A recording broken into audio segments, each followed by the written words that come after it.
Stop what you're doing and start winning more sales. This session is about winning more sales, but with a difference. And that difference being winning it from bidding, from tendering, from proposals. Because today's insight, not just for some people, for everyone, and that includes you. You're going to get new ideas, new perspectives on how to win more work. That's guaranteed. You're going to understand what puts some businesses off bidding and tendering for work, especially in the public sector as well. And you're going to understand how you can position your business so that you really do win the work. Because we've got with us the founder of AMBid today. He's the bidding and tendering expert.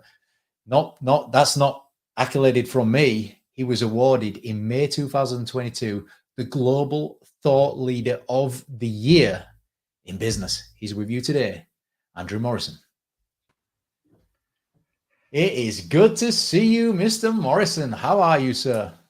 Yeah, thank you, James. Very well, and delighted to be here and to be talking about bidding with your audience. So how does a man from Scotland go and win this Global Thought Leader of the Year in that really super specific sort of niche, isn't it? Tendering and bid writing. How did you do that? Well, there's a professional body for bidding called APMP, and that's Right. a worldwide body, membership body. And some of my colleagues that work for AMBid, they nominated me last year. I was delighted to make the final 5 or 6 people and was amazed when it was announced from Dallas in Texas that I had won the Global Thought Leader of the Year. I think mainly it was because during the pandemic, I actually went LinkedIn Live, got my own LinkedIn Live show, and I've done about 120 live broadcasts sharing information about how to win more work. And what we've got here today is we've brought all of the best of that. We're putting it into one package so that you can all go and win more work. Now, I do want to mention something first. So please don't be offended by this. I've got to keep this real for all of the business owners, the entrepreneurs that are watching this right now. And this is what I hear a lot in the marketplace. And it's a bit boring putting the tenders in. It's not for me. I'm not going to win the work. It's going to take me too much time. When I've got time for that, maybe I'll consider it. What would you say to any of that, Andrew? Well, that's something that we hear a lot, particularly smaller businesses, the SME businesses. Yeah. They're often very good at what they do, but when they're confronted with a tender, and maybe it's a public sector tender or even from one of the larger private sector firms, they can feel daunted just by looking at all the information they're being asked to provide. Maybe they're being asked to write things like academic exercises almost about how they're going to do the work. Yeah. And they say, do you know what? We're good at what we do, but we can't cope with that. And then they sometimes think as well, this is just a going through the motions exercise. The buyer probably knows who they want anyway, and I'm not just going to make up the numbers. And where am I going to get the time to do all this anyway? I can relate to that emotional sort of story that you've said there about a small business owner. Now, is that real or is that just fear? Is that classic false expectations appearing real? I think part of it is genuine. And I think for any of us, if we're starting something for the first time, we are going to maybe have to go through a bit of a learning process. Yeah. When I started my own business, I made it very clear to myself and to others, I was going to be involved in bidding and bid writing. I wasn't going to do the accounts, and I wasn't going to try and do my own legal stuff or my HR stuff. I would get specialists to help me with that. And that is one message that smaller businesses can have. Even here, there is help available. That's a really good point, actually. That is a really good point. For the small people, if it is done, outsource it. There are professionals like yourself. I think you're top of the game in that. Now, here's the challenge that we've got, Andrew, because if some people are not convinced by doing tenders or proposals or bids, let's see if they are by the end of this. And if some people are already doing that, let's see if we can take it up to the next level. That's the challenge that I'm going to put your way. So first question, actually, and I don't know what your opinion is on this, but it certainly comes up in my field all the time about the relationship between awards helping you win bids. Is that true? Is that a myth? What's your opinion? I think it's true. I think awards are basically a gift that can keep giving because you get shortlisted, so that can be publicized. You go to the awards ceremony, you've got social media from that. You win, that's great. You don't win, you can still get a lot of coverage, from being a finalist. But if you win, and here's why it's so important in bidding, when people are marking the bids, if you imagine they've maybe got 6 to 10 bids in front of them, and every bidder saying they're great, well, they will, won't they? But what third parties are saying this? So awards are a bit like client testimonials. If you've got third party evidence that other people are saying you're good, then that can help. It's never going to win necessarily a bid for you just because you've won a business award, but it's going to be that extra bit of comfort maybe that evaluators need to give you higher marking scores.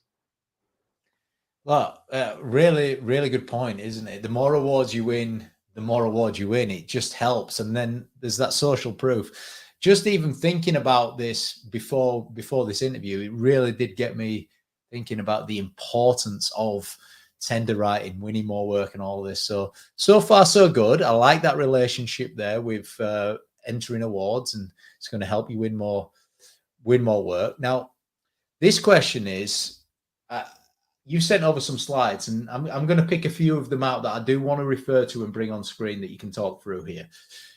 Under this question, so we could spend a good chunk of time on this. So how can companies get bid ready?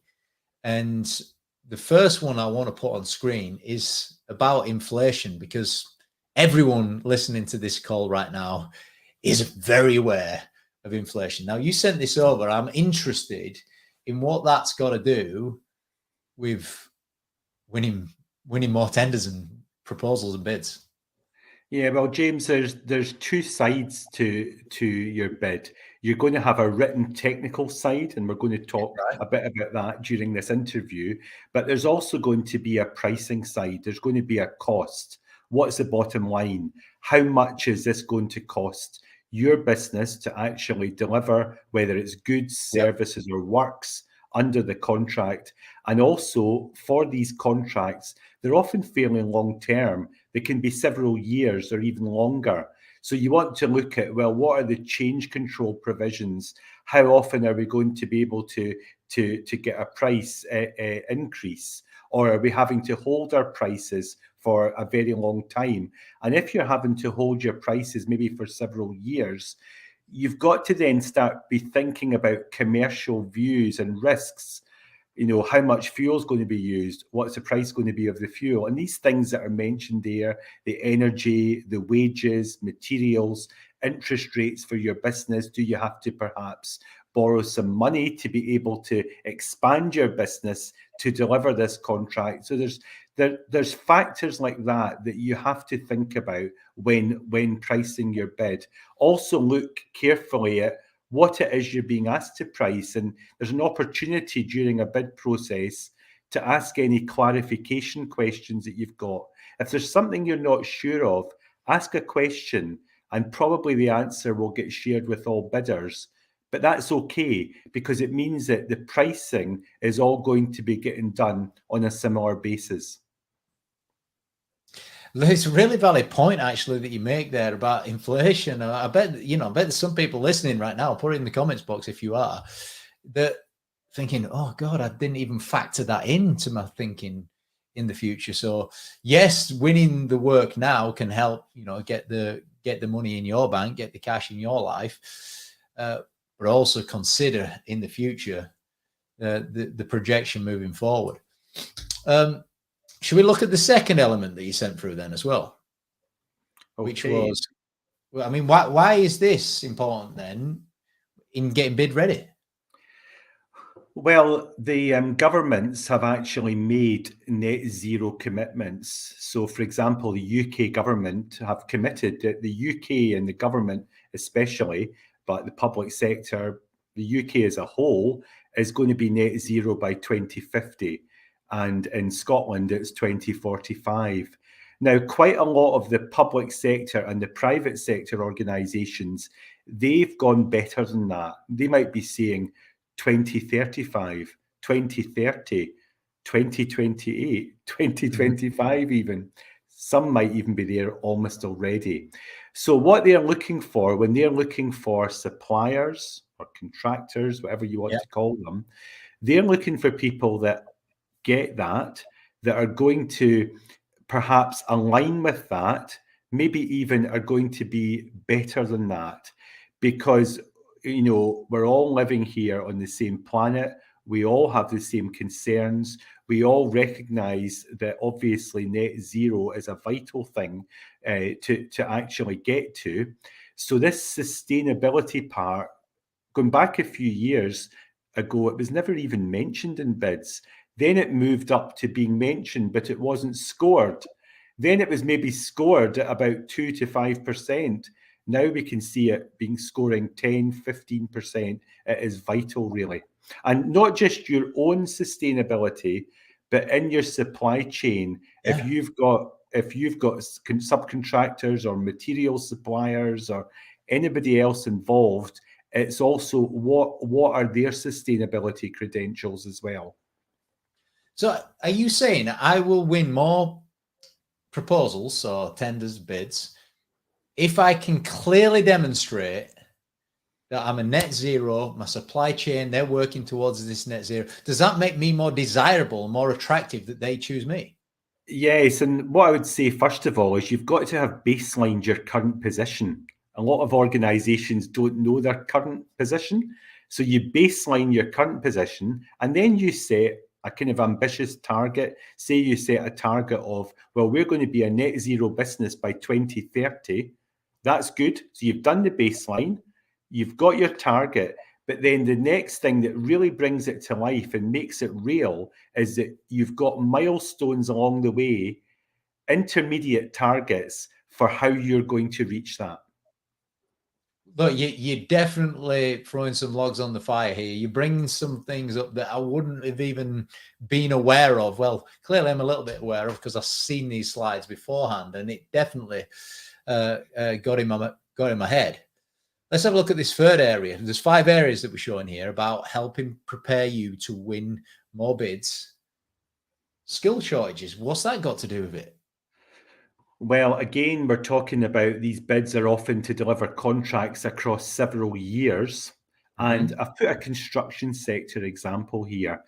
Construction sector, what do we know about it? Well, we know that it is generally suffering from skills shortages.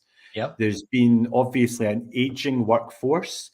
There's been a workforce that has exited, so some of the workforce have exited during COVID, decided to retire early, because often if you're working maybe on a construction site, it's going to be, quite exhausting for you. And once you get into your 50s and 60s, usually you're looking to kind of move out of that. It's a workforce that is quite white, it's quite male. So again, and the other thing as well is young people nowadays, a lot of the young people that we speak to, they want to work in tech jobs. They're not necessarily aspiring the way young people of my generation wanted to be maybe a joiner or an electrician or a plumber. That was great if you could land one of the apprenticeships in one of these trades. Actually, yes, there are still many young people that do want these sort of apprenticeships, but there's also a bigger number that want to work within tech. Now, it's possible to do both, say, in the construction sector, but as a business that's bidding to deliver work across, a number of years, you want to show that you've got a steady stream of employees coming on board that are going to want to work with you, and that you're able to reach out. Because if you were just looking at the traditional, maybe sort of male employees, then there is a decline, perhaps, of the number that are interested in working in the construction sector. So if you can then go to, say, ethnic minorities, who perhaps sometimes find it more difficult to get work, then you're going to widen your pool. If you can include females, and there's some great examples we're seeing of female scaffolders, and also another young guy who's got Down syndrome working as a scaffolder, and getting qualified as that as well. Amazing to see things like that. So these all tell a story within your bid that actually, particularly in the public sector, but also in the private sector as well, organisations are wanting to see that you're working with the whole community and not just parts of it.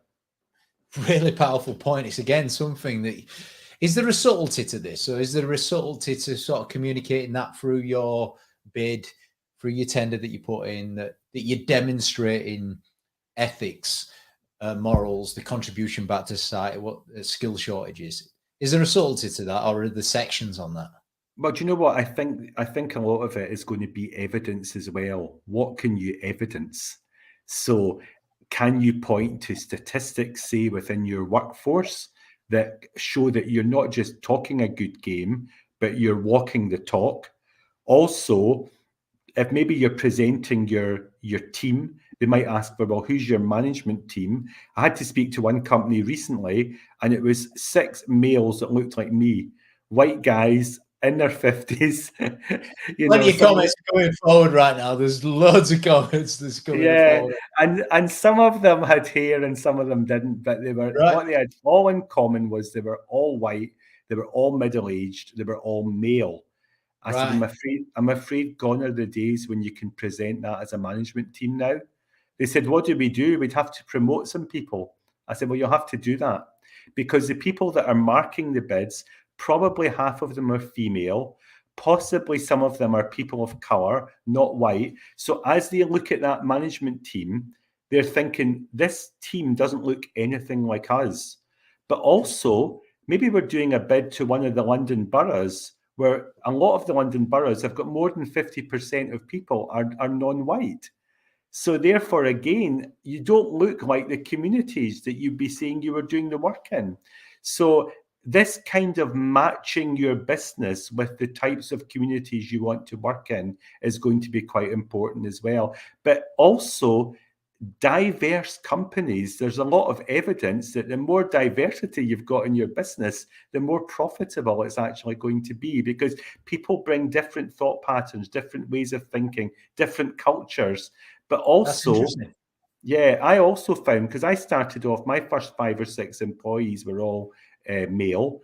But as we took on females and people of colour, what happens is it becomes self-fulfilling. People then look at your website and they say, well, I think I could join that company because there are some people that look like me in it. You become more attractive. You become more attractive. There we go. You want to attract attractive people? You better be attractive. And that includes diversity. So that's not even what we're talking about today, but that's got implication on you winning work. So let's just have a little recap here, because there's only 3 points that you've mentioned so far. We're going to do points 4 and 5 now. So inflation, be aware of that when you're projecting your tenders moving forward. Second, net zero sustainability, demonstrate that. And whilst you're demonstrating that, you might as well demonstrate this as well if you really want to win that work. And the next point is tech. What's that got to do with winning work then? So let's take an example, James. Maybe you're going for a contract working on behalf of, say, a local council or a housing organisation, association maybe, and you're going to be delivering services to their residents.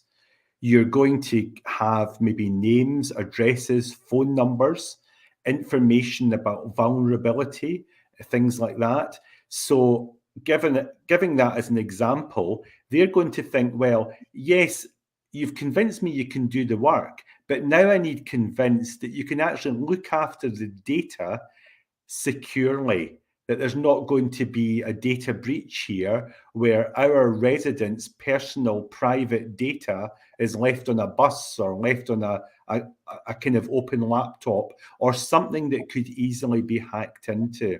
So getting accredited for your cyber security, I would suggest is important. But technology actually can be used in virtually anything that we're doing, any work we're doing. We're probably using some type of tech, but then it's what does that tell us? Are we able to get not just the data analytics, but actually the insights from the data? Are we able to show that we can come up with ideas for efficiencies? Are we able to provide the client with information about their customers that can really help their organization? Does that make me more attractive then, that I'm demonstrating like forward thinking and use of technology? So whoever's comparing the tenders, are they really looking at this? They are, but also it's got to fit in with what you're telling the story on pricing. Because I was working with a client who was telling a great story on technology and all the streamlining and all the efficiencies it was going to create.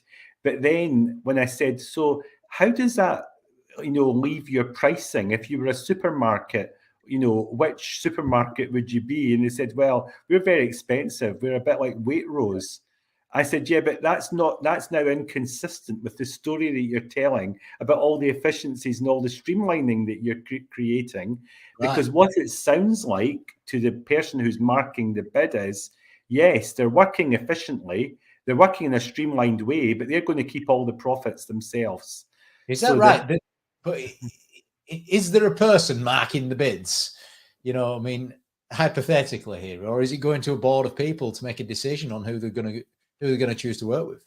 Yeah, so in the public sector, the average is 5.4 people are on an evaluation panel. So what about private sector? And the private sector, there'll be several people on it, sometimes a lot, sometimes always usually more than just one person. Right. And the people that are on it, and this is an important point, the people that are marking the bids are looking for a number of different things. Somebody might be on from a finance background, looking at cost and value for money. Somebody else may be looking at it from a customer's perspective, an end user. Somebody else is looking at it from a more of a strategic perspective. Well, how would this supplier fit in with maybe our sustainability strategy or our tech strategy? So there are different audiences, but your responses have to really tick a number of boxes, I would say. Let's move on to your fifth and final point of helping you get bid ready, which is this on screen. Talk us through this. Yeah, so this came in, there was an actual law called the Social Value Act that came in just over 10 years ago now in 2012. And what that's saying, and it's for public sector contracts, but the private sector have got some interest in it as well. What it's saying is you're going to get a contract that you're perhaps going to earn a lot of money on this contract. What are you going to be giving back to the local area? What's the legacy going to be? For example, is there going to be apprenticeships created? Is there going to be support for small businesses? Is there maybe going to be some volunteering or some charitable or pro bono work? What they don't want with a large contract is they don't want it to be like the circus. When the circus comes to town and it sets up the big tent and there's all these sometimes thousands of people there, if you go by a week later, there's maybe just a field and you'd never know the circus had even been there. And that's what they don't want with the contracts. They don't want there to be no legacy at the end of a contract. Amazing. Really, really good points. I mean, you did promise at the start, guaranteed to get you thinking differently about this. Now I'm thinking differently because all five of those points, a little bit over there, it's like, you see, I'm more bothered about winning the work. And actually, what you're saying here, it's not just about you winning the work, it's about what you're doing and what the impact in your local economy and what's the legacy behind it. So yeah, you've definitely got us thinking differently. So are there any other areas, like in terms of getting bid ready? That was the original question there, to show those 5 points. Are there any other things that a company can do to get bid ready? Yeah, there's quite a number, James. So things like your accounts, having your accounts ready. Maybe they might even ask for management accounts of the current year. There might also be a need for certain ISO certifications or the equivalents.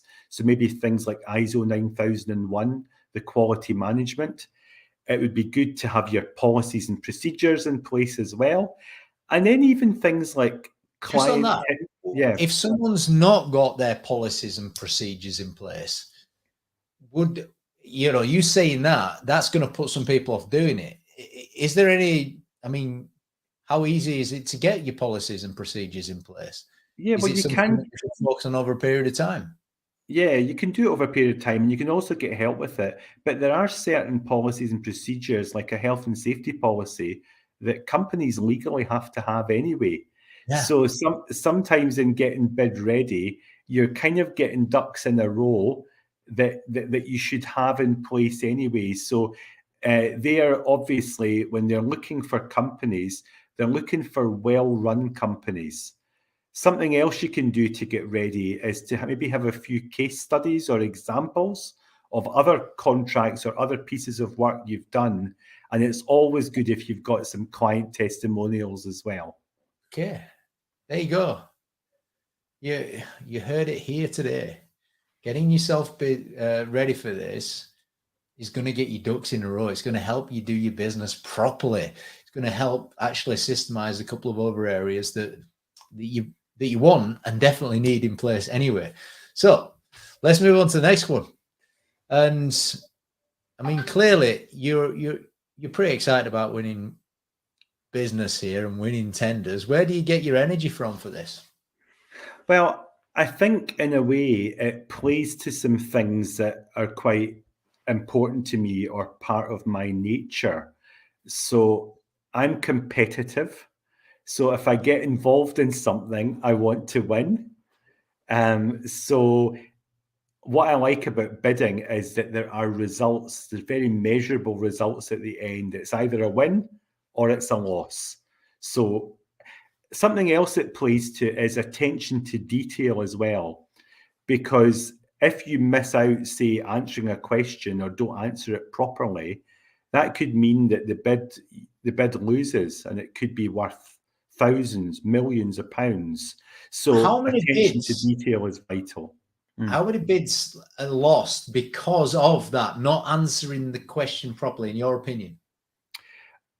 Well, I don't have statistics for that, James, but definitely bids are lost, not usually to do with AMBid, because we are very, very much on attention to detail. Well, But I've done my homework actually. I've got the stats on yours. You're floating between 80 and 90%.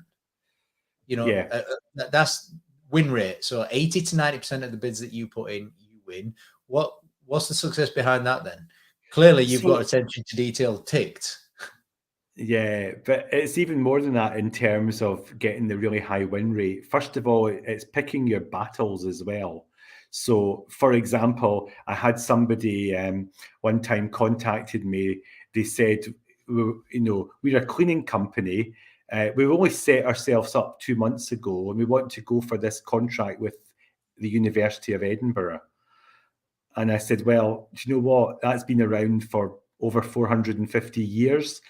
I don't know that they'll take a risk on a company of 2 months standing. So they said, well, what do we do? And I said, well, what you do is you get some smaller contracts, you prove how good you are, and then maybe in a year's time, when you've got a track record, that could be a time that you go to one of these larger organizations.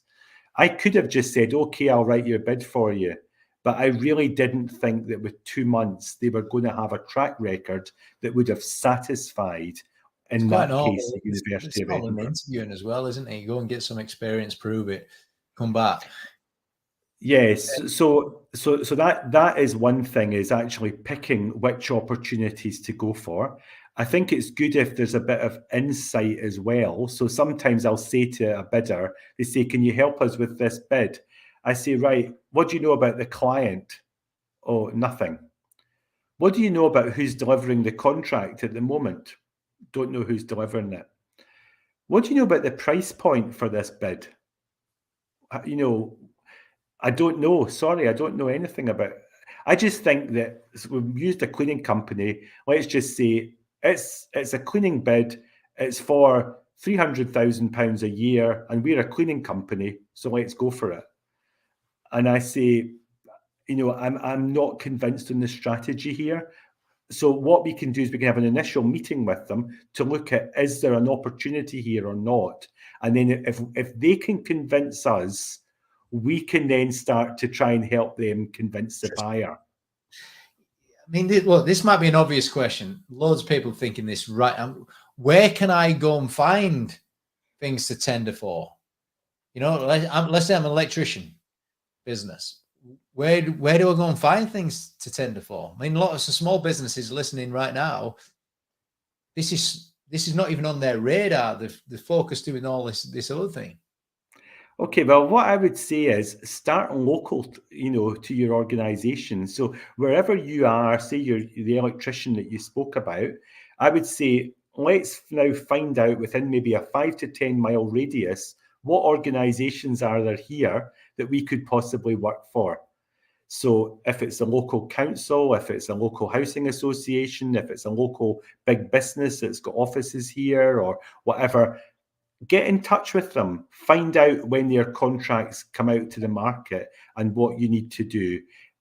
There are public sector portals that you'll find the public sector opportunities advertised on.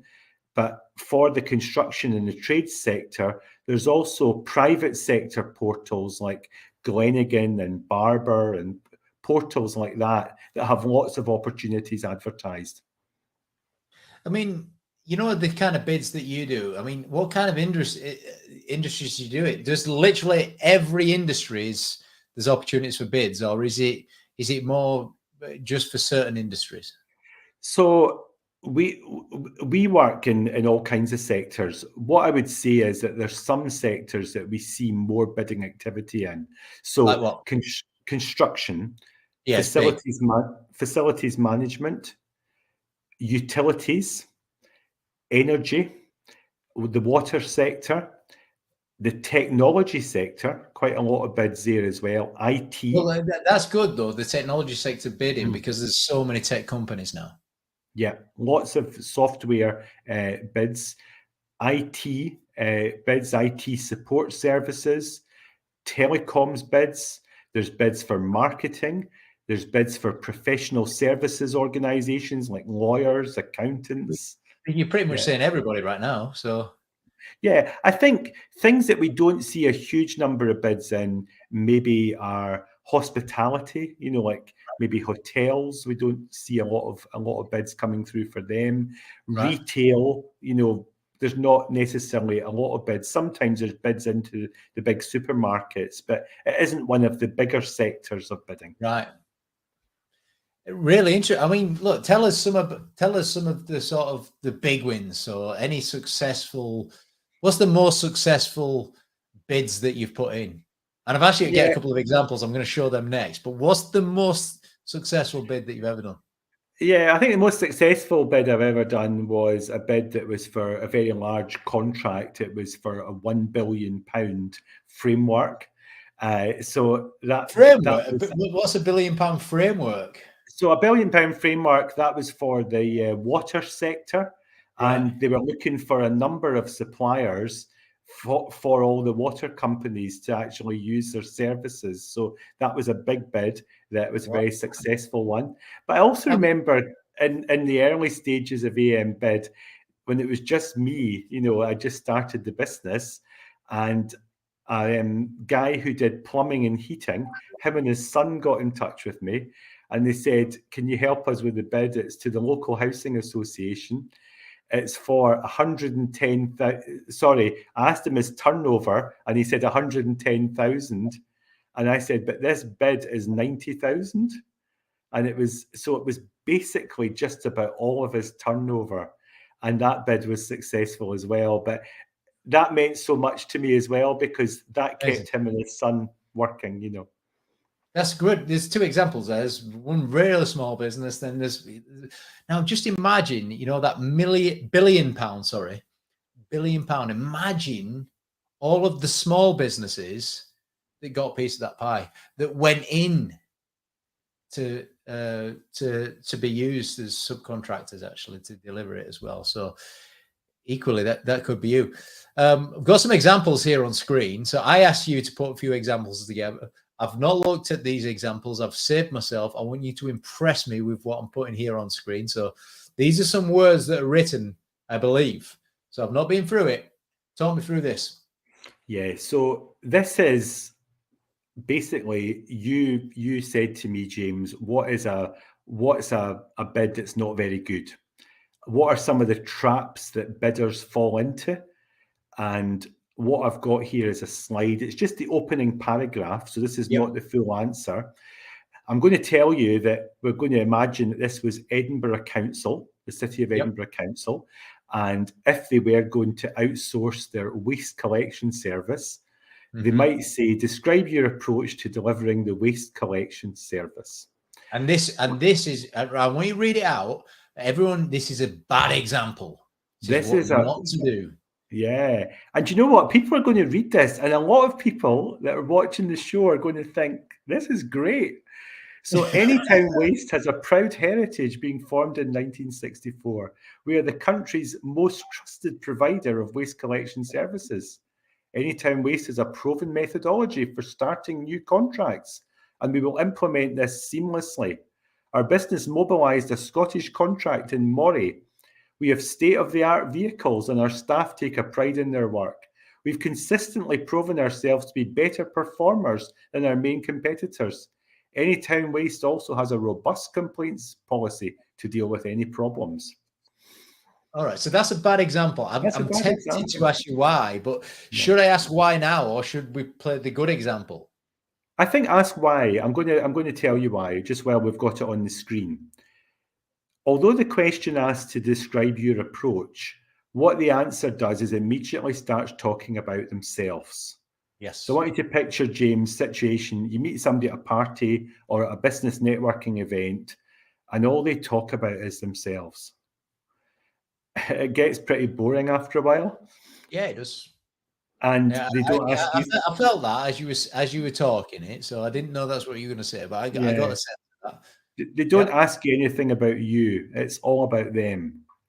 So I would apply the so what test to most of the sentences here. They've got every a proud sentence, heritage. So what at the end? Yeah. So what? The country's most trusted provider says who? The proven methodology sounds like, well, we've got a process and you'll just get bolted into it, you know. Yeah. It sounds like we're not local, but you know what? We've been in Scotland in Moray. Well, I don't know if you know where Moray is, but it's up near Elgin. And it's between Aberdeen and Inverness. It's fairly rural. It's nothing like Edinburgh. This is a contract to Edinburgh City Council. Got it. The state-of-the-art vehicles, what does that mean? The council is going to be looking for the sustainability credentials. It'd be great if they were mentioned. The staff, so what? You know, they're not really saying much about them. And then talking about the competition, but saying they're better. Actually, in a bid, you don't talk about the competition. You talk about your client, and then you show how you can help them. Really powerful, that whole explanation of that. Right, let's move it on. Let's have a look. Is the next one a good example? And this was the bad one. The next one's a good. Again, you do the same. I've not read this on purpose because I want to be impressed by this. Let's see if you pass that test. Well, straight away, they've put in the Edinburgh Council logo. So already, if I was sitting working for Edinburgh Council, and I used to work for Edinburgh Council, the U is a V for the Edinburgh Council. Well, it's a historical place, James. You know. So, first of all, the first sentence immediately speaks to me. So if I worked at the council, I was marking this bid, straight away, it's like they've used my name. And, you know, Dale Carnegie and the How to Win Friends and Influence People, one of the main things is use a person's name. You're speaking about the greats. That's a point gainer in credibility already. Yeah. So the City of Edinburgh Council, you've used my name, needs a waste collection service that is tailored to the needs of Scotland's capital city. So straight away, this is not just going to be the generic sausage cutter approach. It's a recognition that they're coming to Scotland's capital city, and it's got its own unique needs. It mentions the Edinburgh International Festival and Fringe. I think that's got about 1 million visitors come in a month to what is actually quite a small city. It's got Royal Week that takes place usually around the end of June, beginning of July, when the royal family comes and lives at Holyrood Palace, and there's garden parties and all kinds of events. There's also quite a number of universities in Edinburgh that have graduations. And there's also, every day, there's the 5 main neighbourhoods of the city, including a neighbourhood that Trainspotting was set in. So this is not all just the tourism and tartan and the castle. There are real, quite, in some cases, quite edgy neighbourhoods as well that you're going to have to deliver this contract within. The approach is being developed around a laser focus on the local authority circumstances, but also sustainability. And then to my earlier point, along with our partners, Leeds City Council, we won the UK Waste Collection Association's Best Environmental Partnership Working Award in 2022. So what we're seeing here is, we've worked in Leeds. Leeds is actually quite like Edinburgh. It's a lot more like Edinburgh than Moray is in a rural place. This is a big city council, a big regional capital. And together, working in partnership, we won an award from a recognised organisation. What do you think, James, comparing the two? I think, look, I think you had me at hello, to be honest. I think as soon as you started reading the first bit out there, definitely so much better reading, isn't it? I'm reading it. It's, for me, it's greater impact. You've used the name. Then you went and quoted Help Win Friends and Influence People, Mr. Carnegie. So yeah, you're doing it right. There's the example on the bottom, all of it. There was a purpose to every sentence. Loved it. And actually, I'm really pleased that I asked you to provide 2 examples, and I'm really pleased that I didn't even look or read the examples beforehand. Because, you know, a picture says 1,000 words to a degree. I mean, an example of what not to do, an example how to do it, it's really helpful for all of the small businesses and the larger businesses that are watching this right now.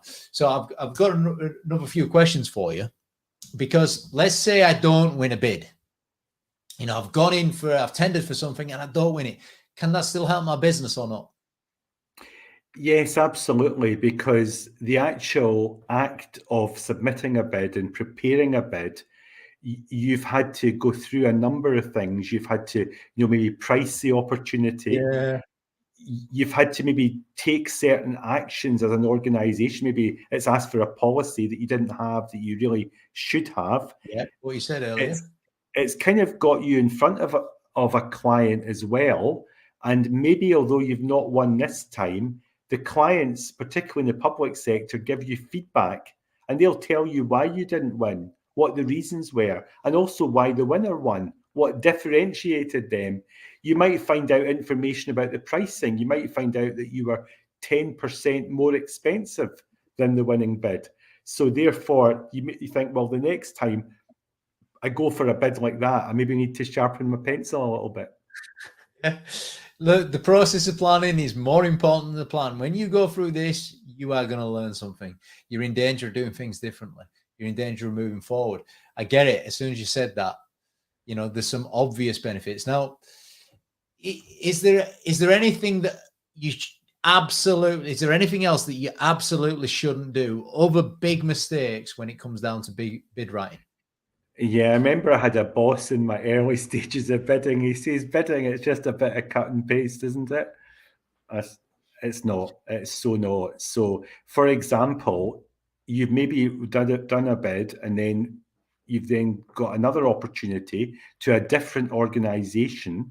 Maybe they're asking broadly similar questions. Yeah. So you think, do you know what? I'll just use that paragraph or that text. And if you make the cardinal mistake of using another client's name, so now it's not Edinburgh Council you're bidding to, it's Glasgow or it's London or it's wherever, but you've still said Edinburgh. They're thinking, well, what are you writing about Edinburgh for? And then they know, do you know what? You're just reusing this bid material. So I think the biggest mistake you can make is to deliver I a wonder how kind of common that generic is. bid. Oh, it You know, happens. It I happens. believe it does because we believe in an easy life. This is happening right now. You know, I'll just copy and paste that. You know, just forgetting to change the name. I mean, even if you copied and changed it and changed the names, it copied and pasted it and changed the names, is that a mistake? I would say it's a mistake if you've not done the thinking, because the specification, what you've been asked to provide, might not be exactly the same. The organisation that you're bidding to might not be exactly the same. And maybe it's all similar, but you know what? One was before the pandemic and the other one's after it, or the other one's during it. Even things like that have an effect. You see, I'm what's springing to my mind is emotional attachment, passion, commitment. It's like when I put the effort in, it's part of attraction. Yeah, it's part of being bothered, and your words will communicate that to the person that's reading it on the other hand. See, that's what I'm thinking there about that. That's what happens when you copy and paste. You're not bothered. There's no emotional attachment, and somehow the universe will the other person reading it, they will know that. They'll feel it. Is that true or not? Yeah, absolutely. What you're speaking to there, James, is personality. And if the personality of the bidder comes through, even by using like active language, so you're talking, so we always talk about we will. We never say we would. We don't write in the third person, like the buying authority will benefit from. It's Nice you will language. benefit from, your customers will benefit from. And speaking about, and also giving guarantees as well. That's a big thing in winning bids. Not just saying, well, we hope to employ 4 apprentices across the 4 years. Wow. It's we're going to employ 1 apprentice each year. The apprentice will be going to Edinburgh Telford College on a Tuesday, doing the SVQ in plumbing. Being really specific and providing the guarantees. Yeah, this is what we will do. We guarantee this will happen. Again, the reader is thinking, yeah, these guys, non-sexist phrase, these guys are serious about this, yeah? Well, what about online presence then? What about social media? What about what you're putting out? What about your website? How important is that in winning bids? Because I'm sending a document, yeah? Yeah, I think you're sending a document, and what you're writing in the document is what gets evaluated, particularly in the public sector. But even before an opportunity comes to market, there will be people that are looking out there to see what sort of organizations exist out there. There's also things you can do with your social media where you're creating kind of content. I also suggest that organizations have target clients, so as they're not coming to a client cold, and maybe you're following their social media and you're liking some of their posts. Oh, they've just put up a new strategy. Right, I'll take a note of that. I'll like it. I'll maybe make a comment on it. And what's happening all the time is you're raising yourself in their consciousness, but also part of an evaluation of a bid would also be checking it out and doing a bit of due diligence. So maybe an organization saying it's very diverse, but then you look at the website and it's anything but diverse, then things like that. The panel, the people that's evaluating the bid, do they go and look at your social medias? Do they go and look at your website? So what I would say is in the private sector, they almost certainly will. In the public sector, they might well do that. And in the public sector, they couldn't actually deduct marks for your website, but there is an interview stage in a lot of the bids. And they may then at that point start to be a bit more challenging and ask you some questions. Take notice, better take notice. What happens when you start doing bids is everything begins to improve. You start being aware of lots of other things then as well. So look, I've got one more question for you as well, because some really big businesses, they've got full-time people in the business that's writing bids. Now, there's just, watching this and tuning in now, there's big businesses, there's small businesses. What would you say about employing someone in this area to actually start doing the tenders? Well, it's quite a big step for a small business to employ somebody just to handle their bids, and that was one of the reasons why I set up AMBid. Was I wanted to give smaller businesses the benefits of having a bid team, but without having all the costs of it at times that they didn't need it. So if you're only doing a few bids a year, and these bids only take a few weeks each, if that's what's happening, you're not, it wouldn't be economic to employ somebody full time. You employ somebody full time at a point when A, your business needs it, and B, your business can pay for it. So it needs it when you've got, lots and lots of bids to write, because a good bidding professional is going to want to be kept busy. They're not going to want to be doing a lot of non-bid related activity to fill in other bits of time. A common mistake might be, well, will I get somebody who'll do marketing, bidding, social media, public relations, and they'll do all that? That usually doesn't work. So what smaller businesses tend to do is they'll use bidding consultancies like ourselves until they've got enough work that actually, if it gets to a point where they're paying us more than they'd be paying somebody to work full time, that could be a good point. What cost? I mean, what's the average cost of getting some, like yourself, to do a bid? Well, what I'd say is it's probably between £4,000 and £10,000, 4,000 and 10,000. There are discounts available if we've done work already for an organisation, because there might be some work that we can repurpose a little bit. We've got to know them. What's the average? What's the average value that you deal with, that you personally deal with on bids? So I'd say the values tend to range from about 100,000 to 100 million, but actually it can vary.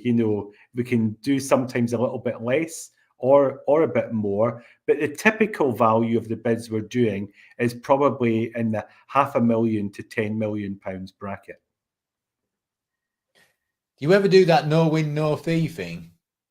No, I don't.